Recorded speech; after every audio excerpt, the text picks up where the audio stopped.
रुकना नहीं बढ़ना है हमें, थकना नहीं चलना है हमें, साक्षात भविष्य खड़ा है हमारी तलाश में और वर्तमान है हमारे हाथ में। ये मानता है नितिन कि पथ में आएंगे अनेक विकार, कभी लगेगा समक्ष खड़ा है साक्षात यमराज और चारों तरफ अंधकार। रुकना मत, डरना मत, क्योंकि वहीं किसी मोड़ पे छिपा बैठा होगा अनंत प्रकाश। वही प्रकाश होगा हमारी तरफ से हमारी भारत माँ के लिए सबसे बड़ा उपहार।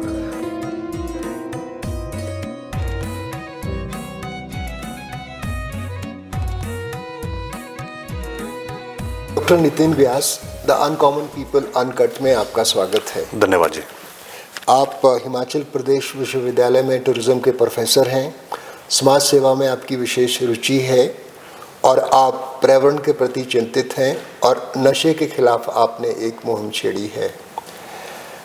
हम बात शुरू करते हैं शिमला में आपके शुरू के बचपन के साल, शिक्षा और यहाँ तक का जो सफ़र है विश्वविद्यालय तक का, अगर आप वो संक्षिप्त में हमारे दर्शकों को बताएं तो आपका परिचय सीधा उनसे हो जाएगा। धन्यवाद सर। सबसे पहले तो मैं आपका धन्यवाद करता हूँ कि आपने मुझे आज यहाँ पर मौका दिया और अपनी बात रखने का। मेरा जन्म स्थान शिमला ही है और इन्हीं शिमला शहर में ही बड़ा हुआ, यहीं पढ़ाई हुई और यहीं पे कॉलेज किया, यूनिवर्सिटी भी यहीं से किया। मुझे याद आता है कि जब मैं नर्सरी में था और 80s की बात कर रहा हूँ, तो उस समय का शिमला और आज 2025 में उसी शहर में मैं बैठा हुआ हूँ। मगर उस बचपन के शिमला में और आज जब मेरी उम्र 45-46 साल हो गई है, इन 45-46 वर्षों के बाद शिमला में बहुत परिवर्तन आया है। शिमला के लोगों में भी परिवर्तन आया है और शिमला शहर में भी परिवर्तन आया है। तो एक शिमला में ही पढ़ाई की, यहीं से सब कुछ मुझे मिला। आज मैं यूनिवर्सिटी में प्रोफेसर हूँ, बच्चों को पढ़ाता हूँ। कौन से स्कूल में पढ़े आप शुरू में? जी, मैं SD स्कूल में पढ़ा, सनातन धर्म स्कूल से। मैंने अपने पूरे जीवन में 3 ही इंस्टीट्यूट्स में मैं पढ़ा हूँ। नर्सरी से लेकर +2 तक मैं SD स्कूल गंज बाज़ार में मैं पढ़ा। +2 के बाद कॉलेज में आते हैं HP यूनिवर्सिटी इवनिंग कॉलेज, जो माल रोड पर है। वहाँ से मैंने ग्रेजुएशन किया और मेरा ग्रेजुएशन जो है वो कॉमर्स में हुआ। और उसके बाद यूनिवर्सिटी आना था, तो यूनिवर्सिटी में एंट्रेंस दिया टूरिज़्म में, MTA में, क्योंकि पर्यटन और पर्यावरण की तरफ मेरी रुचि थी बचपन से ही। तो वो एंट्रेंस क्लियर हुआ और यहाँ से फिर मैंने PhD की। 2010 में मेरा PhD हुआ जी। और उसके बाद से फिर इसी विश्वविद्यालय में 2016 में मैं अपने इसी डिपार्टमेंट में, department of tourism, institute of vocational studies में मैं एज ए असिस्टेंट प्रोफेसर आया और आज यहाँ पर मैं एज अ प्रोफेसर जो है मैं यहाँ पर काम कर रहा हूँ। यूनिवर्सिटी के दिनों में आप छात्र राजनीति में आए, तो उसकी क्या वजह है? आपको राजनीति में आना था या आप एक काफिले के साथ जुड़ गए कि नहीं, मुझे भी शायद ये देखना है कि राजनीति कैसे की जाती है? या क्योंकि आप शायद 2003 में विश्वविद्यालय के अध्यक्ष बने, छात्र संघ में मैंने चुनाव जीता। देखिए, +2 करने के बाद, क्योंकि अब जब स्कूल में पढ़ते हैं तो शुरू से ही था कि मैं डेक्लामेशन हो गया या फिर स्पोर्ट्स के कुछ कंपटीशंस हो गए, तो उस कंपटीशंस में मैं हमेशा पार्टिसिपेट किया करता था। और मुझे याद है कि एक इनिशिएटिव लेने की शुरू से ही एक आदत थी। छोटे छोटे इनिशिएटिव्स लेने हैं क्लासेस में, अपने स्कूल में। तो जब मैं कॉलेज में आया, मैं तो कॉलेज में मेरा इंटरेक्शन हुआ। सबसे पहला जो कार्यक्रम था वो, क्योंकि जुलाई के महीने में एडमिशन्स होती हैं, तो वृक्षारोपण का कार्यक्रम था जी। और वो कार्यक्रम जो है वो अखिल भारतीय विद्यार्थी परिषद के द्वारा किया जा रहा था जी। तो उस वक्त हमारे कोई लीडर आए थे, वो शिमला से ही लीडर थे, रवि मेहता जी। तो वो उस वक्त शिमला में ABVP को लीड किया करते थे। तो उन्होंने कुछ बातें कही कि जो विद्यार्थी परिषद है वो संवेदनशीलता के ऊपर काम करती है और सेंस ऑफ फीलिंग के ऊपर काम करती है। Basically the organisation is working on creating a sense of feeling among humans. Humans, okay. Sense of feeling about the environment, sense of feeling about the society, जी. sense of feeling about the neighbors, Neighbors. and sense of feeling about the country. Country. तो बहुत मुझे अच्छी लगी और उस कार्यक्रम से मैं जुड़ा और उसके बाद जुड़ते गए, काम करते रहे। काम करने की आदत थी, कभी ब्लड डोनेशन कैंप है, कभी जो हमारी शिक्षा विरोधी नीतियां हैं उसके खिलाफ कोई रैली है, कोई धरना है। तो मैंने जैसे पहले कहा कि एक इनिशिएटिव लेने की आदत शुरू से ही थी, तो उसका जुड़ते गए और विश्वविद्यालय में भी फिर विद्यार्थी परिषद का जुड़ा, यहाँ पे अध्यक्ष रहा और उसके बाद डिफरेंट एक्टिविटीज़ में काम किया। विद्यार्थी परिषद का स्टेट का प्रेसिडेंट रहा। तो जब आप काम करते रहते हैं, कॉन्टिन्यूटी में आप काम करते रहते हैं, तो आपको रास्ते मिलते रहते हैं और यहाँ पर इसी तरह से मेरा जो है वो रास्ता आगे बनता रहा और मैं सोशल एक्टिविटीज़ के साथ जुड़ा रहा। एक ट्रस्ट है Shyamala educational and social welfare trust, उसके बारे में कुछ बताइए। उसकी क्या गतिविधियां हैं और किस तरह से आप उसको आगे ले जा रहे हैं? देखिए, ये जो हमारा ट्रस्ट है, ये भी एक इसकी भी एक स्टोरी है। ये हमने ट्रस्ट क्यों बनाया? मैंने कहा कि मैं छात्र संगठन से जुड़ा रहा, तो जब मैं छात्र संगठन से उसमें भी काम करने का एक उम्र है और एक उम्र के बाद आपको चीज़ों को छोड़ना ही पड़ता है। एक दिन हमें शरीर भी छोड़ना पड़ेगा, हमें जाना ही पड़ेगा। मगर आपको वहाँ से कुछ अनुभव प्राप्त होते हैं, आप कुछ सीखते हैं। तो मैंने जब विद्यार्थी परिषद में काम किया, संगठन में जब मैंने काम किया, तो मुझे सिर्फ वहाँ पर एक बात ही सीखने को मिली और जो मैंने अपने दिमाग में पूरी तरह से जो है वो बांध ली कि हमें उसमें एक चीज़ सिखाई जाती थी कि ये जो सब कुछ हमने प्राप्त किया है, ये हमने समाज से ही प्राप्त किया है जी। और जब हम किसी चीज़ को प्राप्त कर लेते हैं, उसके बाद हमारा दायित्व बनता है कि हम वापस दें, उसको लौटाएं। जी। तो इस ट्रस्ट को बनाने के बाद जो स्टोरी है, इसकी जो पीछे की स्टोरी है, वो यही है कि हमने जो समाज से प्राप्त किया है, अब हमने वो समाज को वापस देना है। जी। तो वो किस रूप में देना है? तो वो हम डिफरेंट एक्टिविटीज़ हम करते रहते हैं। जैसे अभी मैं आपको बताऊं कि शिमला में अभी आजकल भी गर्मियों का मौसम है, तो पिछली गर्मियों में बहुत ज़्यादा आग लगी, जंगल जले, उसका कोई ज़्यादा सॉल्यूशन नहीं दिखा, बल्कि शहर में भी आग आ गई और जो एक आम आदमी है वो इन सब चीज़ों से परेशान होता है और वो घर में जब रात को खाने के टेबल पे बैठता है या फिर कहीं चाय की दुकान पे बैठता है, तो बड़ी संजीदगी से इन विषयों पर चर्चा करता है और वो कुछ करना चाहता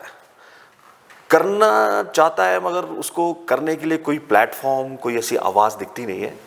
तो फिर वो अपने काम में लग जाता है, सुबह जाएगा, ऑफिस जाएगा, शाम को अपने परिवार से बात करेगा, मगर उसके मन में टीस रहती है कि ऐसा हो क्यों रहा है।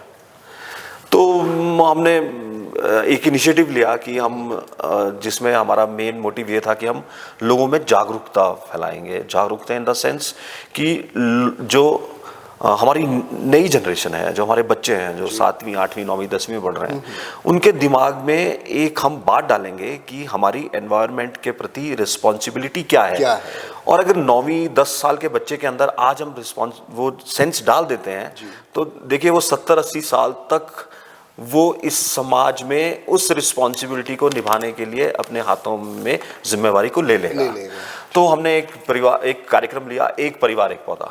तो हमने कहा कि एक दिन में हम 1000 पौधे लगाएंगे।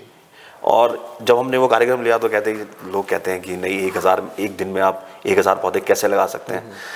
और हमारा प्रण ये था कि 1000 पौधे हम 1000 व्यक्तियों के द्वारा लगाएंगे, नहीं तो 100 लोग भी 1000 पौधे लगा सकते हैं। बट हमने उसको अवेयरनेस को बढ़ाना था। तो हमने 2 महीने पहले तैयारी शुरू की। हम घर घर गए, लोगों से बातचीत की, छोटे छोटे बच्चों से बात की, स्कूलों में बात की और उसका बहुत अच्छा टर्नअप हुआ। मैंने कहा ना कि आम आदमी कुछ करना चाहता है, वो ढूंढ रहे हैं कोई प्लेटफॉर्म उन्हें मिले। तो 756 के करीब परिवार आए और 756 परिवारों ने वहाँ पर 1000 पौधे लगाए। एक परिवार से 4-4 लोग आए, अपना पौधा लगाया और पौधा लगाने के बाद चुपचाप अपने घर चले गए।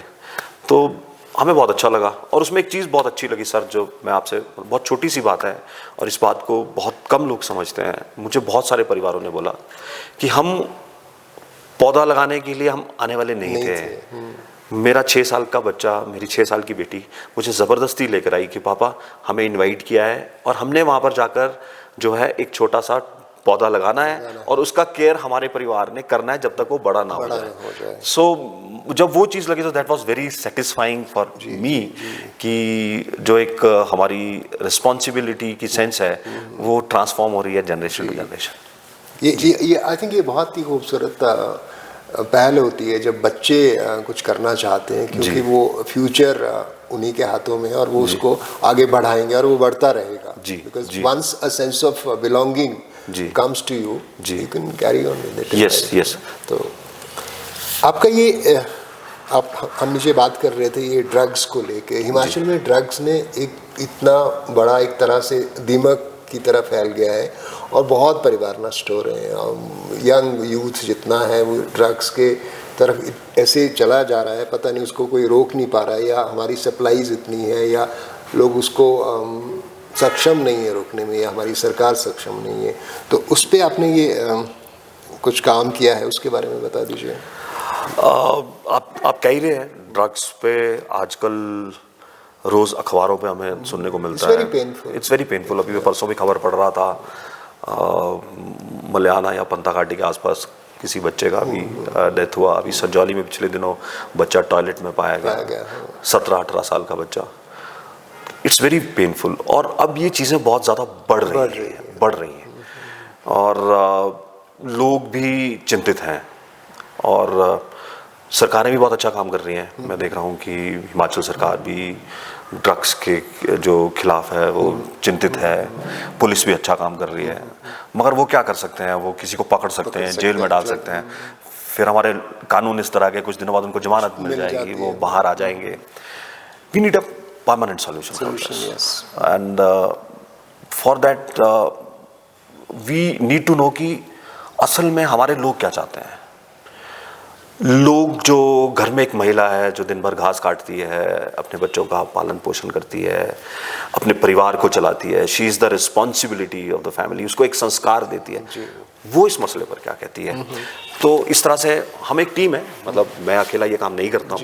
We are 15-20 people who work together for this. हम सब मिलकर काम करते हैं। हम सब बैठे हमने किया तो हमने कहा कि हम सर्वे करेंगे, लोगों के बीच में जाएंगे। तो हम जब लोगों के बीच में जाने लगे तो वहाँ पर एक बात सामने आने लगी, जब हम लोगों से बातचीत करने लगे कि in Shimla, if I talk about Shimla, और वो चीज़ हिमाचल के लिए भी लागू होती है, we lack this sports facilities in Shimla. और हमारा स्पोर्ट्स कल्चर नहीं है। तो बच्चा क्या करेगा? वो अपना जो टाइम है वो मोबाइल पर ही पूरा का पूरा स्पेंड करेगा, या फिर उसका दिमाग और जगह पर चलेगा। तो उसमें हमने जब सर्वे किया तो ये बुक, उसका रिपोर्ट आया और इस रिपोर्ट में हमने सरकार को, गवर्नर साहब को भी ये रिपोर्ट हमने सौंपी, सरकार को भी हमने ये रिपोर्ट सौंपी है। हमने कहा कि शिमला में अगर आपने नशे का कोई परमानेंट सोल्यूशन ढूंढना है तो we have to create sports culture. तो उसमें बात आई कि शिमला में स्पोर्ट्स कल्चर कैसे क्रिएट हो सकता है, because Shimla is a hill station, no we can't make big grounds. वो भी एक बहुत बड़ी दिक्कत थी कि आप ग्राउंड्स कैसे बनाएंगे, मतलब प्रैक्टिकलिटी में तो चीज़ें दिखनी चाहिए। सर मैं जगह जगह पे घूमा, आई फाउंड 7 पीपल, 7 लोग अनसंग है सर, मतलब उनको कोई जानता नहीं है। मैं पंता घाटी में गया, उनका नाम लूंगा, पवन शर्मा है, he is young, he is 40 years of age. वो उनकी बहुत ज़्यादा ज़मीन है वहाँ पर।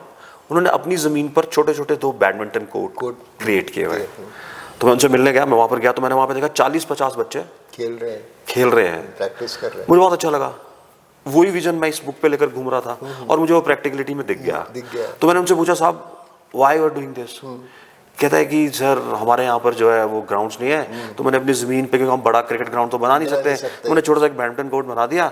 ये 2 कोर्ट बनाए हैं, यहाँ पर 40 बच्चे रोज खेलने के लिए आते हैं, 2-3 घंटे स्पेंड करते हैं, और सुबह 6 बजे से 8 बजे तक, शाम को 4 बजे से लेकर 6-6:30 बजे तक वो खेलते हैं। मैं उनको कोच करता हूँ और अब मैं यहाँ पर अपने ही मोहल्ले के लेवल पर एक टूर्नामेंट भी करवा रहा हूँ, प्रतियोगिता करवा रहा हूँ।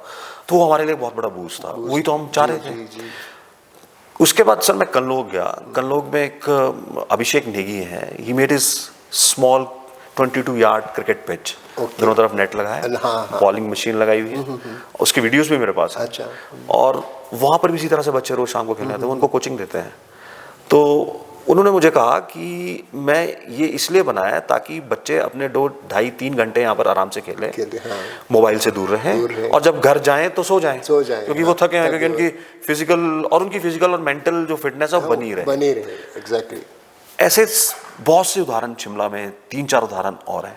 तो वही हमने इस बुक में बात की है कि सरकार को वार्ड लेवल पर, अपने लेवल पर छोटे छोटे ग्राउंड्स, जिम्स, मेडिटेशन सेंटर्स ऐसे कुछ क्रिएट करने चाहिए जहाँ पर बच्चे जाकर अपना खेल सकें और अपनी फिजिकल फिटनेस और मेंटल हेल्थ को, और जो ये जब आप फिजिकल फिटनेस और मेंटल हेल्थ को पूरा कायम रखेंगे तो जो बुरी चीज़ें होती हैं वो आपके दिमाग में नहीं आती हैं, वो आपके ऊपर फिर प्रेशर नहीं डाल पाती हैं। तो उस पर हमने सर्वे किया। लेकिन जो छोटे बच्चे हैं सर, जो क्या कहते हैं किंडरगार्टन वाले जो बच्चे होते हैं, पहली दूसरी तीसरी वाले, 5वीं 6ठी 7वीं तक, उनके लिए छोटे ग्राउंड भी नहीं है।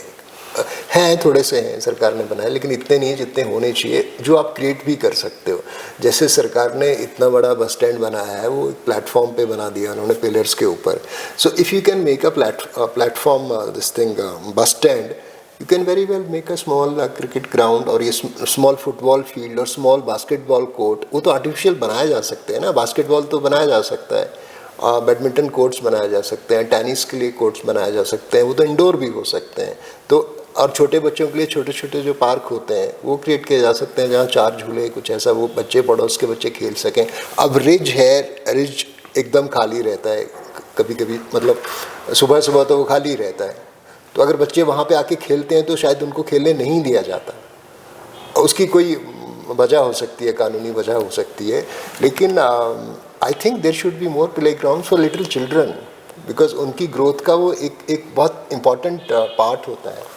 सर ये बेसिकली एक विजन है जो आप कह रहे हैं ग्राउंड्स, और ये एक विजन है। और जो हमारे लोग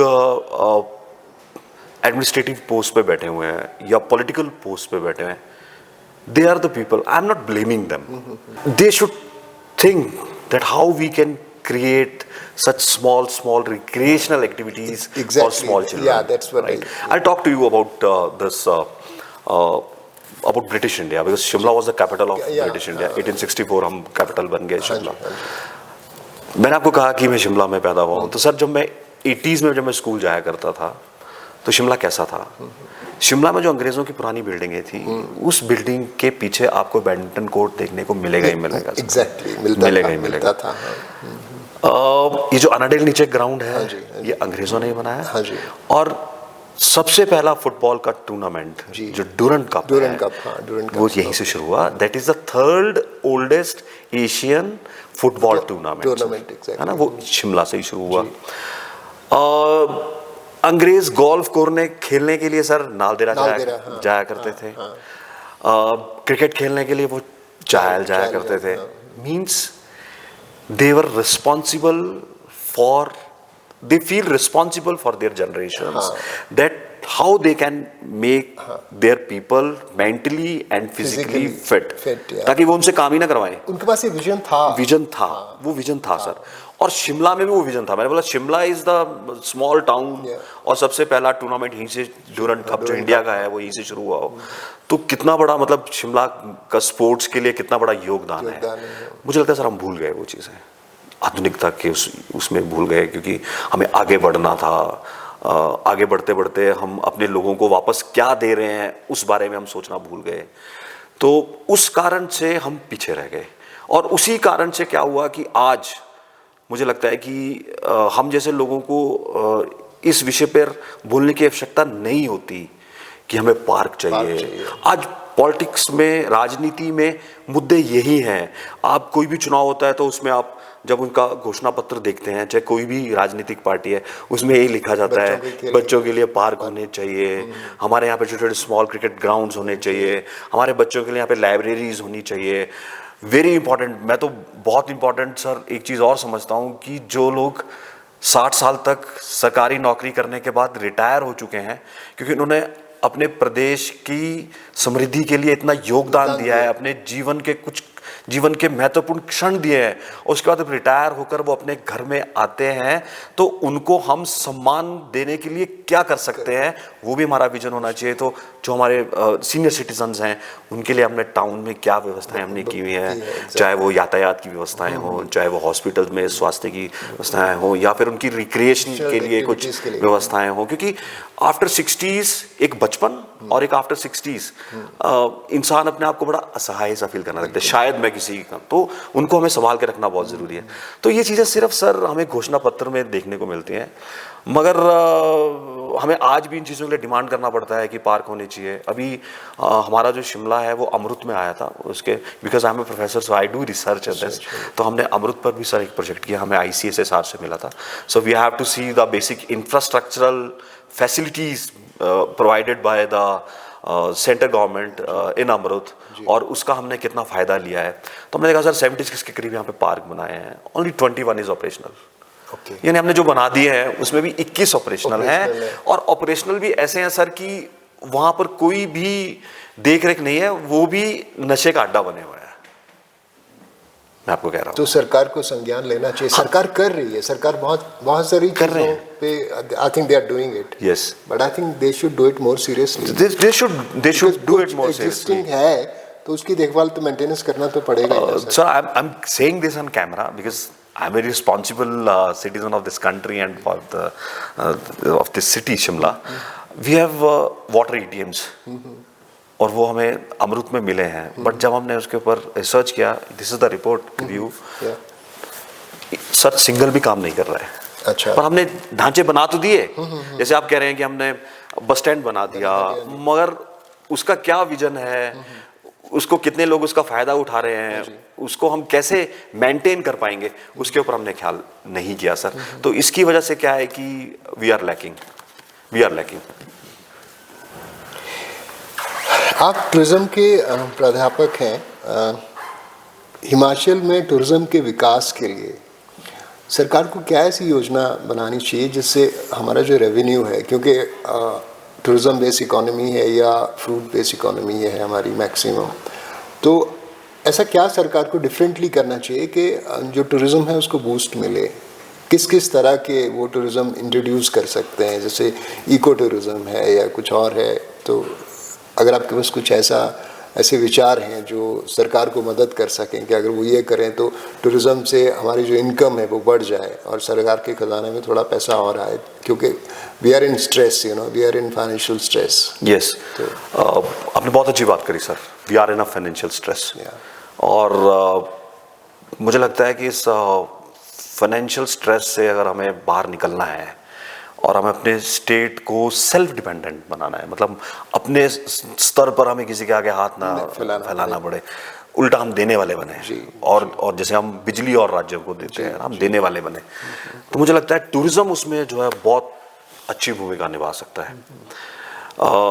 एक रोड मैप बनाना पड़ेगा टूरिज्म के लिए, हिमाचल प्रदेश के टूरिज्म के लिए, और मुझे ऐसा लगता है सर इसमें, क्योंकि आज हम जब आधुनिक समय में टूरिज्म की बात करते हैं तो टूरिज्म एक ऐसा क्षेत्र है जिसमें हम सर स्वरोजगार उत्पन्न कर सकते हैं।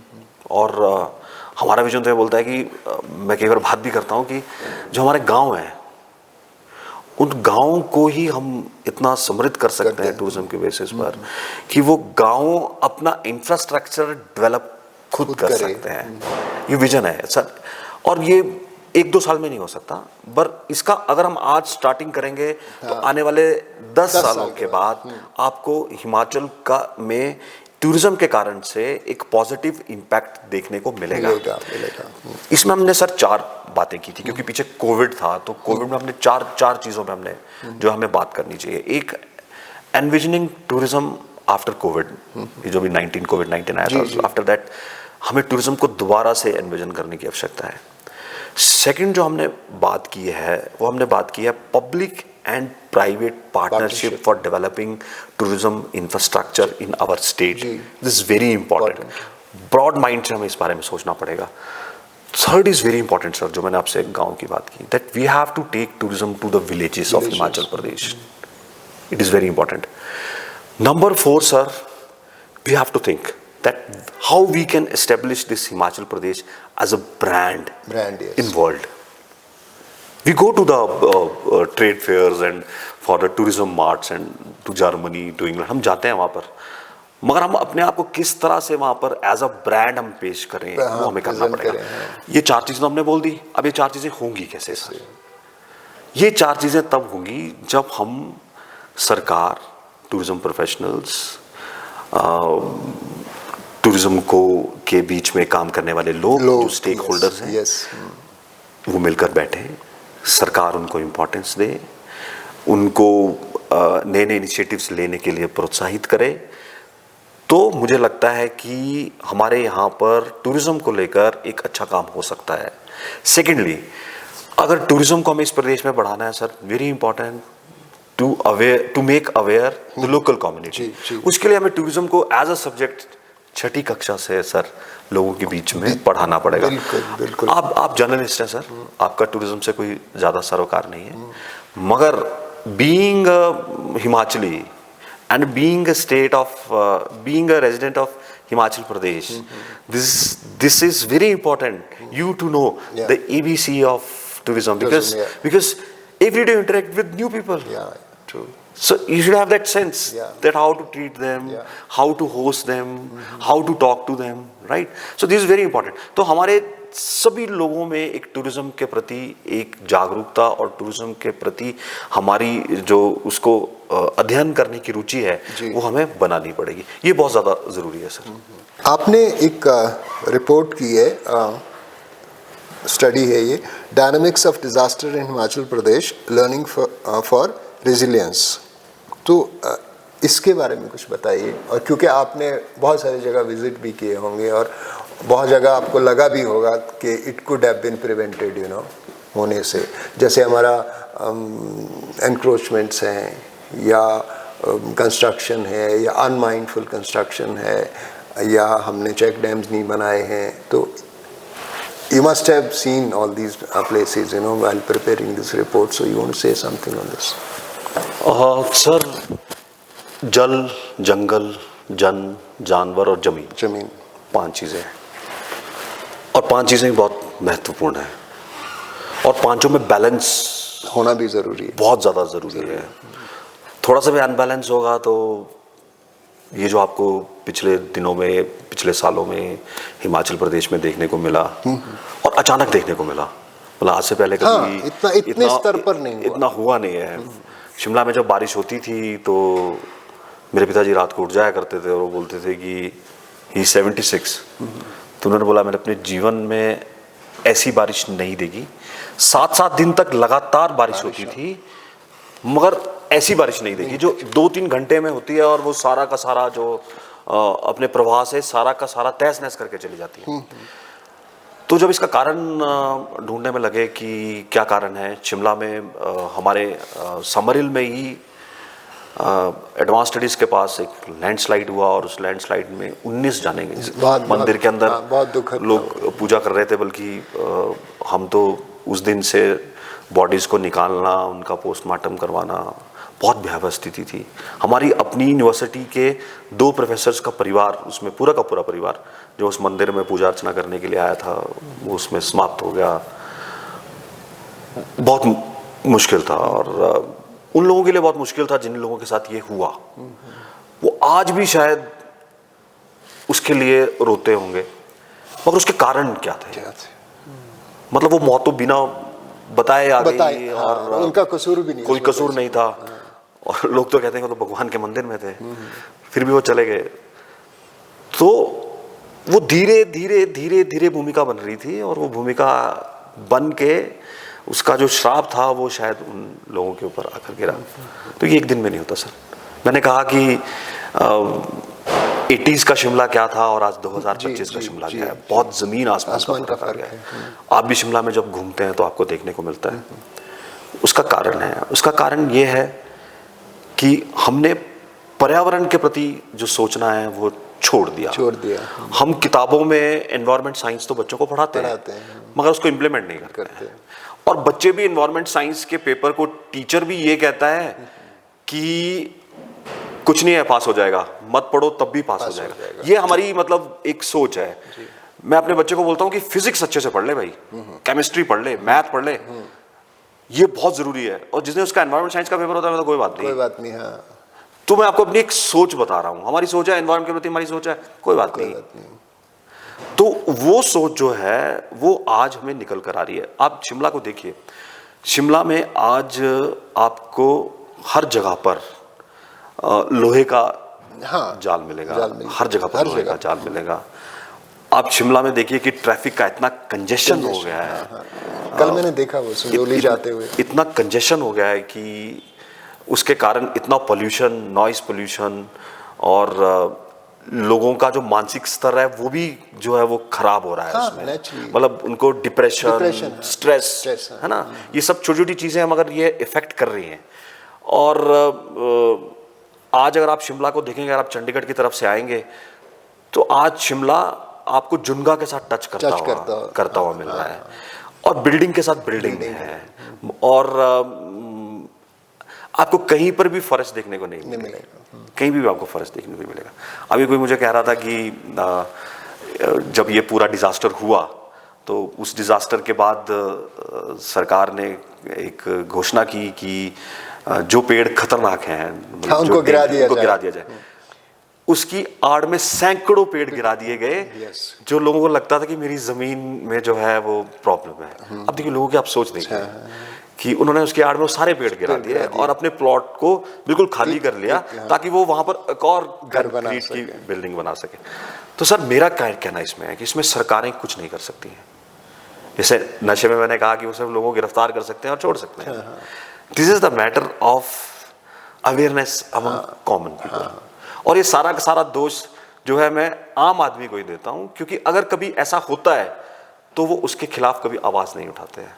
तो आज शिमला के हालात ऐसे हो गए। जब हमने इस पे सर्वे किया सर, जो ये रिपोर्ट जो आपने मुझे दिखाई, जब हमने इसमें सर्वे किया तो हमारे साथ एक सिविल इंजीनियर है, he is also assistant professor, he is pass out from this IIT Roorkee and he has done his bachelor's in civil engineering. He's BTech in civil engineering. He did MTech. He did PhD from America. Then he came back to our university here. He's a local doctor, Mahesh. जब उनसे हमने contact किया और उन्होंने हमें अपनी services दी, उन्होंने इसका सर्वे किया, तो उन्होंने कहा कि शिमला के हालात ऐसे हैं कि आने वाले समय में इससे भी भयावह चीज़ें हो सकती हैं। और उन्होंने हमें एक चीज़ और बताई कि हमारे मैक्सिमम जो पेड़ हैं, आप उनको देखना, वो इस स्थिति में आ गए। So they are called the drunken trees. They are called the drunken trees, no? So drunken trees means after that they fall, जाने वाले हैं। तो जिस भी क्षेत्र में आपको ड्रंकन ट्रीज देखने को मिल जाएंगे, आपको आने वाले समय में वहां पर इसी तरह की त्रासदी जो समरील में हमारी आई, एक लैंडस्लाइड ऊपर से आया और वो मंदिर को साथ लेके चला गया, वैसा हमारे यहाँ पर भी कई जगह पर ऐसा होने वाला है। क्योंकि हमने वहां पर बहुत ज़्यादा कंस्ट्रक्शन कर दी है, या फिर हमने वहाँ पर इतने ज़्यादा खुदाई कर दी है कि वहाँ पर पेड़ों को और पर्यावरण को और पहाड़ को बहुत ज़्यादा नुकसान हुआ है। जो अर्थ की जो होल्डिंग कैपेसिटी है वो भी खत्म हो रही है। दूसरा ये है सर कि शिमला बेसिकली क्या है कि आज हम टूरिज्म को भी बात करते हैं, तो टूरिज्म में हम बात करते हैं कि हमें नई डेस्टिनेशंस को डेवलप करने की ज़रूरत भी है। जैसे हम बात करते हैं कि भी नई टूरिज्म डेस्टिनेशंस कौन सी होंगी, तो डेस्टिनेशंस को तैयार करने की जरूरत नहीं है, उनको नेचुरल वे में ही लोगों को दिखाने की जरूरत है। तो शिमला भी एक नेचुरल प्लेस था, एक प्राकृतिक सौंदर्य को जानने वाला। तो लोग यहाँ पर पगडंडियों में चलना लोगों को अच्छा लगता था। जब हम बच्चे थे तो शिमला में हम रोज 12 किलोमीटर पैदल चलते थे, and that was a fashion sir, that was a fashion. People like that. आज भी आप पुराने लोगों से बोलेंगे तो वो बोलेंगे हमें नहीं अच्छा लगता बस में जाना, हम समर हिल से संजौली तक पैदल ही जाते हैं। मैं 1984 में समर हिल से मॉल रोड तक पैदल जाता था और पैदल आता था, चाहे बर्फ पड़े बारिश हो। मैं कभी बस में नहीं जाता था, यूनिवर्सिटी की बस में भी नहीं जाता था। I used to walk, even छोटा शिमला तक मैं पैदल चला जाता था। And I think that was the most beautiful memory I have of walking in Shimla. जहाँ जहाँ जाना है पैदल ही जाना है, तो it was beautiful. But I think now लोगों के पास इतनी सुविधाएं हैं कि वो नहीं चलना चाहते पैदल। सुविधाएं हैं, लोग 1 घंटा ट्रैफिक में फंस जाते हैं, मगर they don't want to walk, they don't want to walk. Secondly, क्योंकि हमने प्रकृति के साथ चलना, जो बैलेंस था हमारा, उस बैलेंस को हमने तोड़ दिया। मैंने पहले कहा कि जल, जंगल, जानवर, जमीन, इन पे सब बैलेंस बनना बहुत ज़्यादा ज़रूरी है। तो शिमला का जो हमारा इकोलॉजिकल, जो यहाँ का एटमॉस्फेयर, वातावरण था, उस वातावरण का बैलेंस हमने तोड़ दिया। हमने शिमला के साथ धोखा करना शुरू कर दिया, तो प्रकृति ने भी फिर हमारे साथ धोखा करना शुरू कर दिया। आज आप देखो, शिमला में आपको हर जगह लोहा देखने को मिलता है, जिस जगह पर लिफ्ट की जरूरत ही नहीं है। हाँ, आप लिफ्ट क्रिएट कर रहे हैं। आप लिफ्ट क्रिएट कर रहे हैं, आप पहाड़ों को खोद रहे हैं, 4-4, 5-5 मंजिल, 6-6 मंजिल वहाँ पर मकान बन रहे हैं। शिमला की कैरिंग कैपेसिटी जो है, that is 50,000, because Britishers they made Shimla only for 50,000 people. अब यहाँ पर 2.5 लाख से ऊपर जो है वो जनसंख्या है। और Shimla is the capital of Himachal Pradesh, तो एक पॉलिटिकल प्रेशर है, एक एडमिनिस्ट्रेटिव प्रेशर भी शिमला के ऊपर बहुत ज़्यादा है, जिसके कारण से अब ये सब देखने को मिल रहा है। पर आने वाले समय में हमें पर्यावरण के साथ चलना पड़ेगा, इसलिए हम इस तरह के काम करते रहते हैं, क्योंकि हमने तो अपने जीवन के 46 वर्ष बिता दिए, क्योंकि हमें बचपन में शायद ये स्कूल में ये चीज़ें नहीं बताई गई या कोई हमें बताने वाला नहीं था।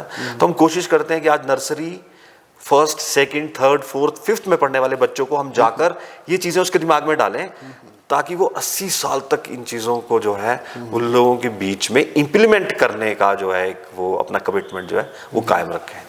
तो इस उससे हम काम करते हैं, इसलिए हम ये छोटे छोटे सेमिनार्स करते हैं। हम स्कूल्स में गए, हमने इनकी प्रेजेंटेशन दी, हमने छोटे छोटे बच्चों से बात की कि कैसे हमें एनवायरनमेंट के साथ बैलेंस बनाकर चलना चाहिए, हमारे लिए पेड़ लगाना क्यों ज़रूरी है, पेड़ लगाने के साथ साथ हमें गाड़ी में कितना चलना चाहिए, नहीं चलना चाहिए, हमें अपने आसपास के अगर कुछ लोग ऐसे हैं जो हमारे पर्यावरण के खिलाफ काम कर रहे हैं या खनन कर रहे हैं या पेड़ काट रहे हैं। आजकल तो पेड़ काटना बहुत आसान है, वो मशीन 1 सेकंड के अंदर वो पेड़ कट जाता है। तो उसके बारे में हमें सरकार से कंप्लेंट करने से ज़्यादा अच्छा है हम खुद उनके विरोध में खड़े हों। तो इस तरह की हम जागरूकता। और इन मशीनों पे शायद थोड़ी पाबंदी भी लगनी चाहिए। डेफिनेटली सर, इन पे पाबंदी लगनी चाहिए। आज तो ये सबसे ज्यादा ये, आप किसी भी जंगल में जाइए, आपको वहाँ पर बाइक की तरह चलने की आवाज आती रहेगी, आएगी, और वो 3 मिनट में पेड़ जो है वो नीचे गिर जाएगा, जो 100 साल से खड़ा है। जी जी जी।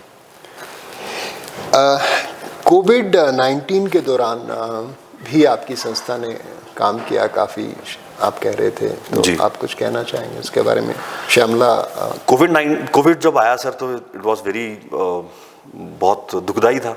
और सबसे बड़ी बात तो ये थी कि सारा मूवमेंट ही बंद हो गया, सब लॉकडाउन हो गया, और जिस तरह की खबरें सामने आती थी तो इट वाज वेरी डरावना था, बहुत भयावह था ये सारा का सारा।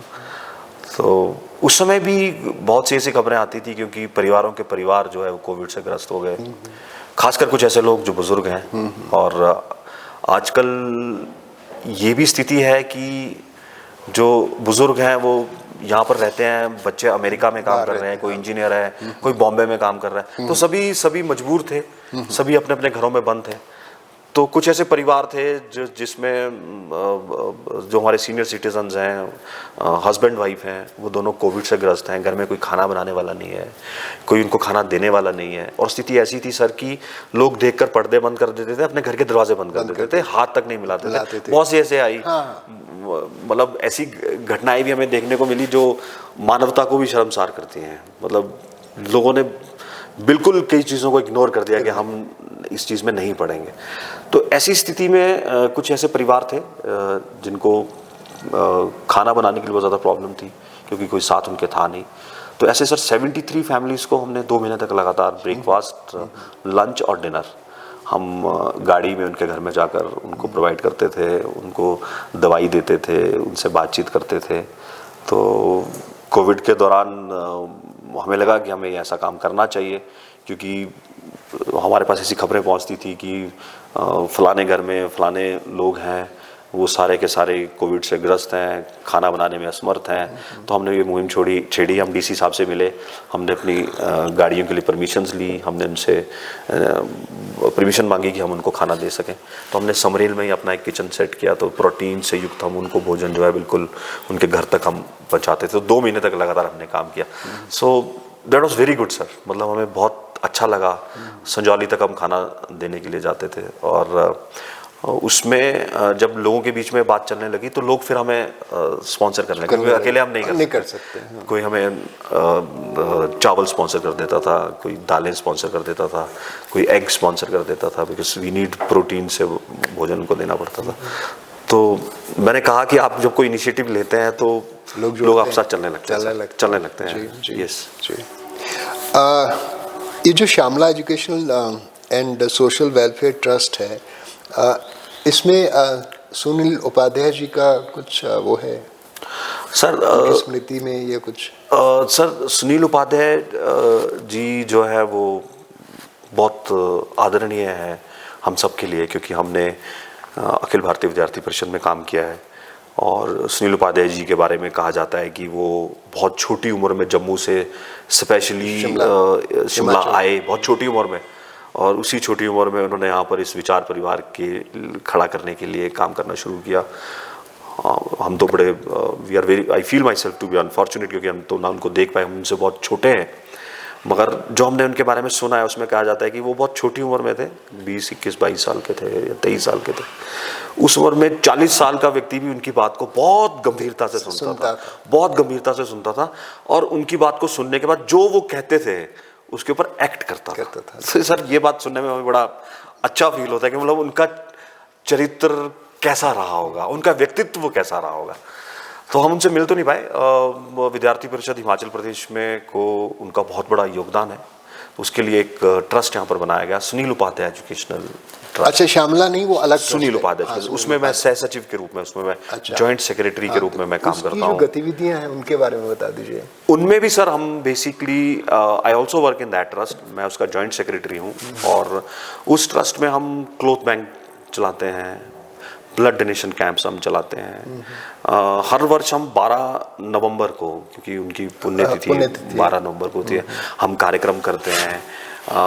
हमने सर उसमें एक पहल की थी, हमें उसमें हमारा एक विजन था कि इस धरती पर सबसे सम्माननीय कौन है। देखिए, मैं इस छोटी छोटी चीज़ों पे काम करता रहता हूँ कि इस धरती पर सबसे सम्माननीय कौन है।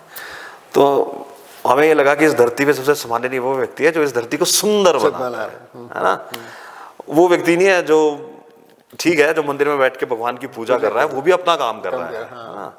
वो भी सम्माननीय है, मैं नहीं कह रहा वो सम्माननीय, बस सबसे सम्माननीय कौन? सबसे सम्माननीय वो है जो धरती को सुंदर बना रहा है। तो हम सुबह जब उठ के जाते थे, कई बार 5-6 बजे जब घूमते हैं जाते हैं, तो हम देखते हैं सड़कों पर माताएं, कुछ जवान लोग सड़कों को साफ कर रहे होते हैं, और वो उस गंदगी को साफ कर रहे होते हैं जिस गंदगी को हम पूरा दिन डालते हैं, उस गंदगी को साफ। उनको भी पैसे मिलते हैं सर उसके, मुझे भी पढ़ाने के पैसे मिलते हैं, वो मतलब नहीं है। कुछ लोगों ने कहा उनको तो पैसे मिलते हैं, पर वो पैसे तो मुझे भी पढ़ाने के मिलते हैं, मगर वो कितना अच्छी तरह से काम कर रहे हैं, और वो सड़कों को साफ करते हैं, जिस गंदगी को हम डालकर जाते हैं उस गंदगी को साफ करते हैं। और भगवान ने यही कहा है कि इस धरती पर सबसे सम्माननीय व्यक्ति ये है, वो है जो इस प्रकृति को सुंदर कर रहा है, इस धरा को साफ कर रहा है। तो हमारा ये विजन था, हमने ऐसे 10 सफाई करने वालों को सम्मानित किया। एक 70 साल की बुजुर्ग महिला थी, रिटायर हो चुकी थी। तो जब हम उनकी मतलब हम लोगों के बीच में गए तो एक फीडबैक आया कि उन्होंने अपना काम बहुत अच्छी तरह से किया। मैं गया, मैंने उनके पाँव छुए सर, और वो रोई हैं, मतलब जब मंच पर आई हैं तो वो रोई हैं, और उन्होंने कहा कि मैंने 40 साल तक सफाई का काम किया, मुझे किसी ने रिकॉग्नाइज नहीं किया। So that was a big feeling. बहुत छोटी सी बात है सर, पर इसका कोई मतलब नहीं है। मैं किसी को ये कहानी सुनाऊंगा तो वो बोलेगा यार क्या बोल रहा है, बट उस लेडी ने जब ये बोला कि मुझे आज तक किसी ने रिकॉग्नाइज नहीं किया, उसका अपनी देश, अपनी समाज और अपने लोगों के प्रति कितना विश्वास जागा होगा सर। सो बेसिकली इन चीज़ों के ऊपर हम इन ट्रस्ट के माध्यम से हम काम करते हैं। अभी सर वर्ल्ड टूरिज्म डे था, तो वर्ल्ड टूरिज्म डे पे हमने प्रोग्राम किया, और इसमें मुझे लगा कि वर्ल्ड टूरिज्म डे पर कौन व्यक्ति है जिसको हमें अपलिफ्ट करना चाहिए या उसको रिकॉग्नाइज करना चाहिए। तो सर लोग क्या करते हैं, बड़े बड़े लोगों, कंपनी के मालिक को बुलाते हैं, उनको सामान दे देते हैं, उनको खुश करते हैं। सर हम 80 साल के बुजुर्ग को रेलवे स्टेशन से लेकर आए, बलीराम जी, अच्छा, यूनिवर्सिटी के ऑडिटोरियम में लेकर आए। 700 लोग बैठे हुए थे, professors, vice chancellor, everyone was there.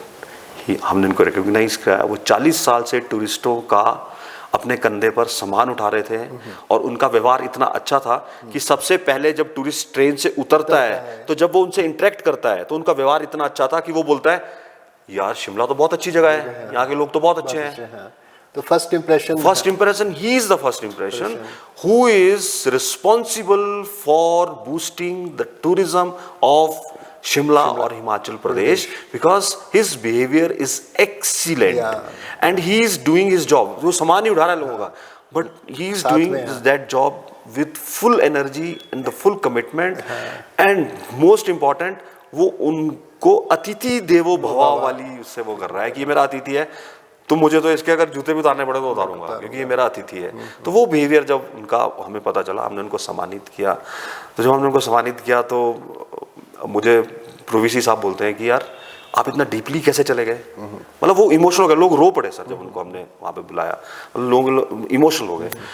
तो ऐसे छोटे छोटे काम इसलिए हम करते हैं बिकॉज हम लोगों के बीच में एक विश्वास डालना चाहते हैं कि समाज उनको रिकॉग्नाइज करता है और उनके अंदर भी ये भाव आए कि ये लोग मेरे अपने लोग हैं और ये मेरे काम को, चाहे वो छोटा काम है चाहे वो बड़ा काम है, उसको बड़े बड़े मंचों पर भी लेकर जाते हैं और उसका हमारे प्रति एक विश्वास जागता है। तो दिस इज मैंने आपके साथ इन 2 कार्यक्रमों के जरिए मैंने आपसे एक बात करी कि ये हमारी बेसिकली काम करने की सोच है sir. So that is what we are doing. तो आपने देखा होगा पिछले 10 सालों में जो पद्मश्री हैं, जो पद्मा अवार्ड्स हैं, वो बहुत जेन्युइन लोगों को मिलने लगे हैं। You know, the genuine people who are working somewhere in the remotest of our country, they are being recognized for Padma Shri awards, which is such a beautiful thing. Sir मैं इसमें एक चीज़ कहूँगा कि पिछले कुछ वर्षों में ये परिवर्तन आया है और ये बहुत खूबसूरत परिवर्तन आया है और इस परिवर्तन के कारण लोगों की सोच में भी परिवर्तन आया है। जब चीज़ें ऊपर से होने शुरू होती है ना सर, चीज़ें हमेशा ऊपर से ही होना शुरू होती हैं। हमें उदाहरण जो ऊपर से प्रस्तुत सेट करने पड़ते हैं, तब वो उदाहरण नीचे जाते हैं। जब ऐसे उदाहरण ऊपर से प्रस्तुत होने लगे हैं तब से लोगों की सोच भी बदलने लगी है और ऐसे लोगों को रिकॉग्नाइज करने से जो भारत की असली ताकत है, जो भारत इंडिया की नहीं कह रहा हूं, जो भारत की असली ताकत है, जो लोग अनसंग हैं, छोटी छोटी चीज़ों में काम कर रहे हैं, उनको रिकॉग्नाइज करने से देश और समाज के प्रति जो है, जो और लोग ऐसा काम कर रहे हैं, उनका विश्वास बढ़ा है। तो अब मुझे लगता है कि हमारा देश जो है वो एक अलग दिशा में जा रहा है, एक स्वाभिमान की दिशा में जा रहा है और जब ऐसे लोगों को हम प्रोत्साहित करते रहेंगे तो मुझे लगता है कि उनको देखने से बहुत से लोगों को और अच्छा काम करने की जो है वो प्रेरणा मिलेगी। सो यही बड़े लोगों की असली पहचान है। जब वो बड़ी कुर्सियों पे बैठते हैं तो वो कैसे एक आम आदमी को, उसके काम को कैसे एक राष्ट्रीय पटल पर लेकर आते हैं, वो वही सोच का व्यक्ति कर सकता है जो बिल्कुल ज़मीनी स्तर से निकला। ये अंतिम प्रश्न है। अंतिम से पहले शायद एक और, इसके बाद एक और प्रश्न हो सकता है, क्योंकि आप छात्र राजनीति में बहुत सक्रिय थे, आप विश्वविद्यालय छात्र संघ के अध्यक्ष भी रह चुके हैं, आप अब मुख्य धारा की राजनीति में आना चाहते हैं?